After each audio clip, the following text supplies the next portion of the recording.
The assassin saw the Malcolm's door open and immediately took a new form as she sprinted out of the vehicle.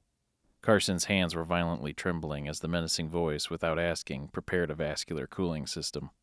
The collector stated, "Get back to the hangar," just before he began breathing the frozen air.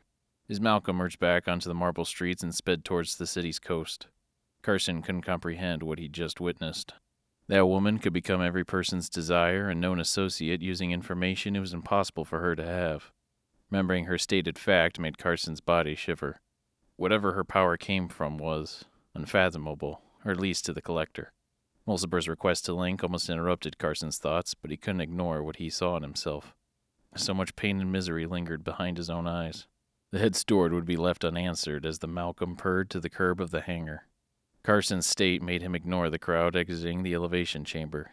He simply passed through them and went towards his hangar as he remembered the woman's shedding transition into Dilettante, the one he had kept so locked in himself. The collector panicked as he wondered if Saber knew about the Elko.